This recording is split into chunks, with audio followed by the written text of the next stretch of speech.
আসসালামু আলাইকুম। Doctor ARM Jamil বলছি। আশা করি যে যেখানেই আছেন ভালো আছেন। আমরা প্রতিনিয়ত অনেক ধরনের পেশেন্ট পাচ্ছি। এর মধ্যে একটি গুরুত্বপূর্ণ সিম্পটম হচ্ছে টয়লেটের সাথে রক্ত যাওয়া। অর্থাৎ অনেক রোগীরা এসে বলেন, "ডাক্তার সাহেব আমার পায়খানার সাথে রক্ত যাচ্ছে।" তো রোগীদের এই সিম্পটম গুলো বিশ্লেষণ করেই আমি ১০ টি গুরুত্বপূর্ণ কারণ আপনাদের মাঝে উপস্থাপন করছি। এই ১০ টি কারণ আমরা বেশি পাচ্ছি পায়খানার সাথে রক্ত যাওয়ার। ১ম যে কারণটি বলব সেটা হচ্ছে আপনার পায়খানার রাস্তা যদি ফুলে যায় অর্থাৎ পাইলস বা হেমোরয়েড, হ্যাঁ? এই সমস্যার কারণে পায়খানার সাথে রক্ত যায় এবং লালচে রক্ত হয় এবং এটা সাধারণত হয় পায়খানার রাস্তার চারিদিকে যে শিরাগুলো থাকে এই শিরা যদি ফুলে যায় এবং কনস্টিপেশন যদি থাকে পায়খানা কষা হয় তাহলে সেটার ঘর্ষণের মাধ্যমে শিরাগুলো ছিঁড়ে যেয়ে রক্ত যেতে পারে এবং এই রক্তগুলো সাধারণত উজ্জ্বল রক্ত হয় অর্থাৎ লাল রক্ত হয় এবং টয়লেটের পরে ফোঁটায় ফোঁটায় রক্ত পড়ে। এরপরে যে লক্ষণটি বলবো সেটা হচ্ছে অ্যানাল ফিশার। অ্যানাল ফিশার হলো পায়খানা রাস্তায় রক্ত যেতে পারে। অ্যানাল ফিশার হচ্ছে পায়খানা রাস্তা যদি ফেটে যায়, হ্যাঁ, ক্ষত হয় তাহলে এখানে প্রচুর ব্যথা হয় এবং রক্ত যায় এবং এখানে উজ্জ্বল রক্ত যায় এবং এই রক্তটা সাধারণত দেখা যায় টিস্যু পেপার যদি ব্যবহার করা হয় তাহলে লম্বা লম্বা দাগের মতো দেখা যায় এবং টয়লেটের সাথে লম্বা দাগের মতো রক্ত আসে। এরপরে যে লক্ষণটি বলবো সেটা হচ্ছে কোলাইটিস অর্থাৎ কোলনে যদি প্রদাহ হয় তাহলে মিউকাসের সাথে রক্ত মিশে যেতে পারে। এরপর যে গুরুত্বপূর্ণ লক্ষণটি আমরা প্রায় দেখে থাকি সেটা হচ্ছে ডিসেন্ট্রি। ডিসেন্ট্রি মানে হচ্ছে পায়খানার সাথে যখন রক্তটা মিশে যায় এবং এটা সাধারণত হয় পেটে যদি কোনো জীবাণু যেমন ব্যাকটেরিয়া বা বিভিন্ন পরজীবী সেগুলো সংক্রমণের কারণে পেটে যদি ইনফেকশন হয় তখন পেটে প্রদাহ হয়ে এবং মিউকাস পেশি রিলিজ হয়, সাথে প্রদাহের কারণে এখান থেকে ব্লাড গুলো আসে এবং পেটে ব্যথা হয়, মোচড়ায়, রোগীর জ্বর জ্বর লাগে। এই সমস্যাগুলো রোগীরা ফিল করে এবং বলে। তো এটা একটা অন্যতম কারণ। এরপরে একটি গুরুত্বপূর্ণ কারণ সেটা হচ্ছে ডাইভার্টিকুলোসিস। ডাইভার্টিকুলোসিস হচ্ছে অন্ত্রে অর্থাৎ স্মল ইন্টেস্টাইন এবং লার্জ ইন্টেস্টাইনে যদি ছোট ছোট থলির মতো অবস্থা তৈরি হয় কোষ প্রাচীরে এবং সেখান থেকে যদি ব্লিডিং হয় এবং অনেক সময় এটা পেইনলেস হয়, ব্যথা অনেক সময় থাকে না কিন্তু রক্ত যায়, সেটাকে বলা হয় ডাইভার্টিকুলোসিস। তো ডাইভার্টিকুলোসিসের কারণে কিন্তু রক্ত যেতে পারে, যেটা বিভিন্ন পরীক্ষার মাধ্যমে আমরা নিশ্চিত হয়ে নেই, তারপর চিকিৎসাতে যাই।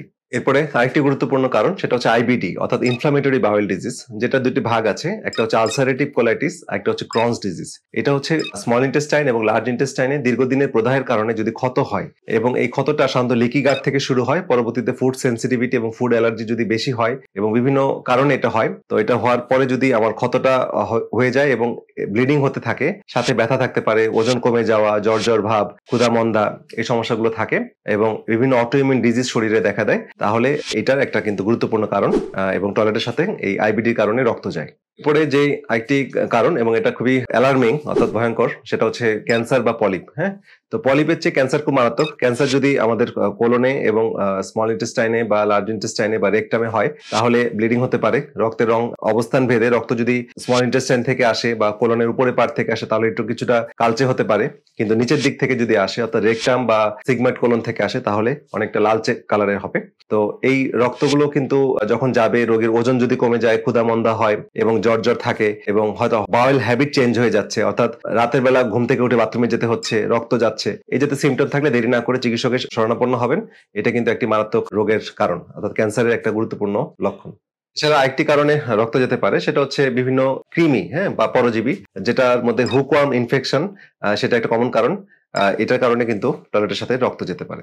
এরপর একটি কারণ বলবো সেটা হচ্ছে গ্যাস্ট্রোইন্টেস্টিনাল ব্লিডিং অর্থাৎ আপনার যে খাদ্যনালী সেখানে যদি ব্লিডিং হয় কোনো কারণে অথবা পাকস্থলীতে যদি ব্লিডিং হয় আলসারের কারণে বা ক্ষতর কারণে বা অন্ত্রের কারণ অর্থাৎ ডিউডেনাম যেটা আমরা বলি স্মল ইন্টেস্টাইনের প্রথম দিকের অংশ, তো ডিউডেনামের উপরে পার্ট থেকে যদি সেকেন্ড পার্টের উপরে থেকে যদি ব্লিডিং হয় তাহলে এই রক্তের সাথে আমাদের অ্যাসিড গুলো মিশে, স্টমাকের অ্যাসিড গুলো মিশে কালচের রূপ ধারণ করে এবং এটা যখন টয়লেটের মাধ্যমে আসে খুব আলকাতরার মতো পায়খানা হয় এবং এই পায়খানাটা যখন আমি কমোডে করি বা হাই কমোডে টয়লেটটা হয় তখন পানির সংস্পর্শে আসলে সেটা কিন্তু লাল বর্ণ ধারণ করে। তো এটাও কিন্তু একটা গুরুত্বপূর্ণ কারণ টয়লেটের সাথে রক্ত যাওয়ার। তো এই ধরনের লক্ষণ থাকলে দেরি না করে চিকিৎসকের শরণাপন্ন হতে হবে।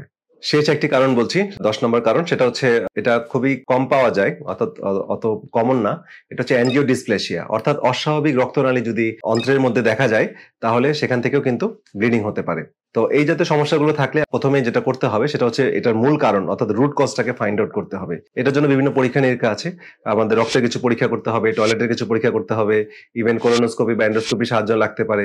তো এই পরীক্ষাগুলো করার পর চিকিৎসক নিশ্চিত হন যে আপনার আসলে রক্তের সোর্সটা কি বা কারণটা কি। তো তারপরে আমরা ফাংশনাল মেডিসিনের মাধ্যমে এটার চিকিৎসা করে থাকি এবং আমাদের সেন্টারে আমরা এই পেশেন্টগুলোর আগে কারণটা ফাইন্ড আউট করি, তারপর তার লাইফস্টাইল চেঞ্জ করি, তার ফুড হ্যাবিট চেঞ্জ করি, তার কারণটাকে নির্ধারণ করি, ইনফেকশন থাকলে ইনফেকশনটাকে দূর করি, তারপরে হচ্ছে তার ফুড সেন্সিটিভিটি, ফুড অ্যালার্জিগুলোকে কারেকশন করা হয় এবং পেটের ব্যথা বা অন্য জাতীয় সমস্যা থাকলে সেটার জন্য অ্যাপ্রোপ্রিয়েট থেরাপি বা ন্যাচারাল ট্রিটমেন্টগুলো আমরা জোর দিই। তো এই সিমটমগুলো থাকলে ভয় না পেয়ে দ্রুত যোগাযোগ করুন, ইনশাল্লাহ আমরা আপনাদেরকে সাহায্য করতে পারবো।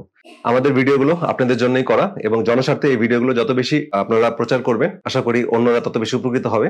এই জন্য সবার কাছে অনুরোধ থাকলো আমাদের এই চ্যানেলটি সাবস্ক্রাইব করে আমাদের পাশেই থাকুন। সবাই ভালো থাকেন, সুস্থ থাকেন। পরবর্তী ভিডিও দেখা আমন্ত্রণ রইল। আল্লাহ হাফেজ।